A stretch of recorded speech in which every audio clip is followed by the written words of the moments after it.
First off, I want to thank the brave men and women who work behind the wall. I want to thank them on a national level because their job goes unrecognized. How do they try to turn a guard? Well, correctional officer. Sorry, I apologize. But correctional officer. How you guys doing today? It's Anthony Gangi. Welcome to another episode of Tier Talk. Guys, I'm going to keep this quick. We had the hostage situation that happened at Oklahoma County Detention Center. And I want you guys to know that there's a real threat. It's a new threat that's coming our way. And I want to get it out there because hopefully people from the public see this video and they get an understanding of the threat that they're enabling.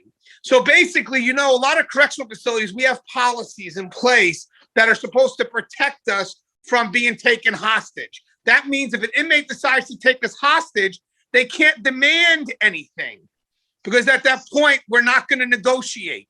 And believe it or not, some people may think that's heartless. It's not, because it limits the motivation for the inmate to want to grab us. But there's something new that's coming about, and it's enabling inmates to step up and take one of us hostage. And what it is right now is when they want to get a message out. Right now, inmates are grabbing us and taking us hostage because they feel that they can do that to get their message out and the public will support it.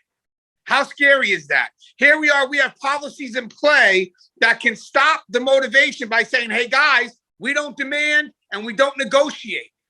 But when the public looks to support that message, whatever that inmate's trying to get across, without telling the inmate to do it the right way, well, now what happens here is the inmates, after what happened at Oklahoma County Detention Center, what's going to happen? Inmates are going to say, well, look it, people are supporting that. People are supporting our voice. We need to do that again. So it becomes harder for our brave men and women right now behind the wall to feel protected when at any moment an inmate could feel that I want to be heard and then go ahead and an effort to get their message across, take one of our brave men and women hostage. And this is social media now that's adding that threat. What's your thoughts on that, Gary? Is that a concern for us? Well, I just said in a video from this morning that not only the social media is making, I'm sorry to use this word, but making the inmates or thugs the heroes, they're making the correctional officers the villains. So now they're seeing this, and even on your evening news, on news every night, you're seeing the media portray the inmates as victims and the officers as being bad guys. And I was very sick of it. So I said something about it earlier today. But as far as what you're talking about, I agree with you 100%. The media on national news and social media is playing in the hands of the inmates. And they definitely are trying to make a big ruckus out of it by doing these things that are harming correctional officers, killing officers, and injuring officers. It's just sickening. And if somebody doesn't take a hold of this, meaning prisons and jails and managers, we're going to be in trouble. We're going to have a lot more officers hurt. Right. And the sad thing is, guys, just hear me out. If we continue as the public to motivate inmates to do this, to get their message out, that means that when you have a hostage situation going on and it's live and you're in the comments motivating this inmate to continue doing what they're doing, then you are the one that is responsible for the inmate's death. Not the person that had to take the inmate out because they posed a threat. It's you who are enabling the inmate to continue doing what they're doing. And the sad thing is that social feed, that's going to motivate others. So now in other facilities across the country, you're going to have inmates that are going to see this on TV, or unfortunately maybe have contraband items where they can get a hold of social media feeds. And they're going to like, well, you know what? I got a message. I want to get my message out. So let me wait until this officer comes down my wing, or this civilian, or this teacher, or this social worker, or this medical person.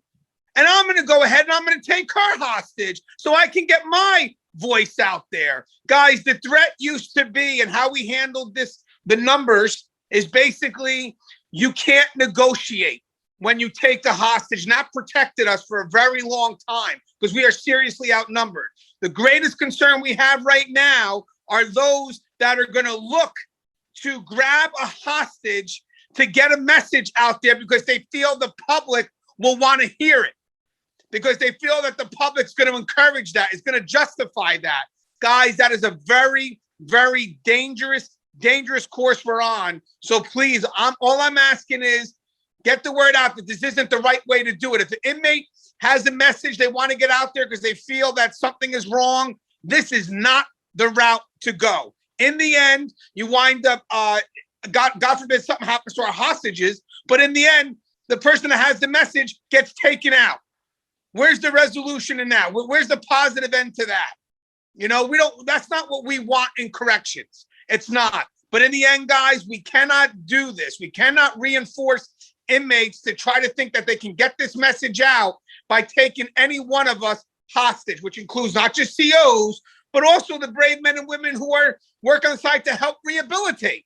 I mean, would you agree with that, Gary? This support from the public puts everybody at risk? Well, it puts everybody at risk.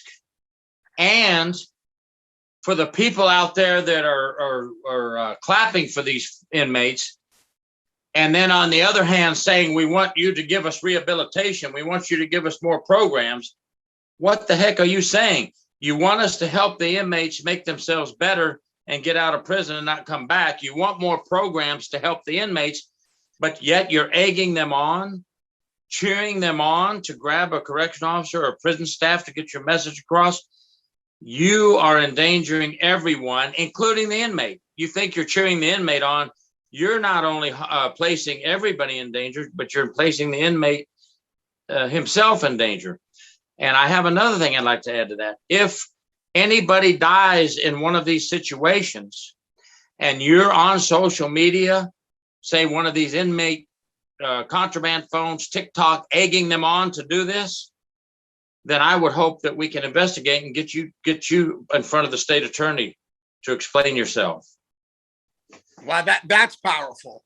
Hopefully that would be the next route, because in the end, if no one listens and all they do is enable, this is going to happen again and again and again. And the sad thing is the inmates will feel it more justified each and every time, which makes it harder for us to negotiate. If the inmate feels that their behavior is justified and supported, there's nothing that the negotiator is going to be able to do to calm that inmate down. Therefore, the only result we have is tactical and aggressive. And at the end, it's not what we want.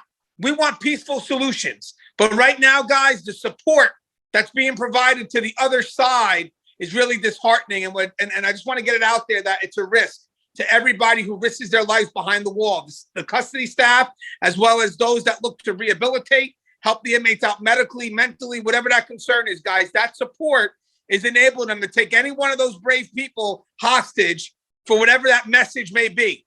That message may not even be something that represents the population as a whole. It just may be a message that represents that individual, however selfish that message may be. Hey, Gary, you have anything you'd like to say in closing? Everybody, just watch yourself. Keep your head on a swivel. These times right now are just going crazy, and it's because of social media. It's because the media is not. The media has no equality. Seems like everything is in favor of a show, and these shows are getting people hurt. So please watch yourself and watch out for your fellow officers and civilian staff in the prison. Thank you. Yeah, guys, and last thing, do not look to justify aggressive behavior by saying, oh, that's because they don't get programming. Oh, because that's because the facility's not clean. They have routes to address that. At the end of the day, taking someone hostage, putting that person's life at risk, that hero who has dedicated themselves to the public, who's making that sacrifice every day. Come on, guys. Come on. It's horrible when you're looking to point the finger the other way when you should be pointing it at that inmate who decided to do something foolish. It's just sad. And at the end, I will tell you one thing from my experience. Most inmates would not support what that inmate did. 100%. As always, guys, the show is Teared Up. If you haven't, please subscribe, interact, engage, comment, hit that bell. Bell's going to notify you every time I post a video. Stay safe.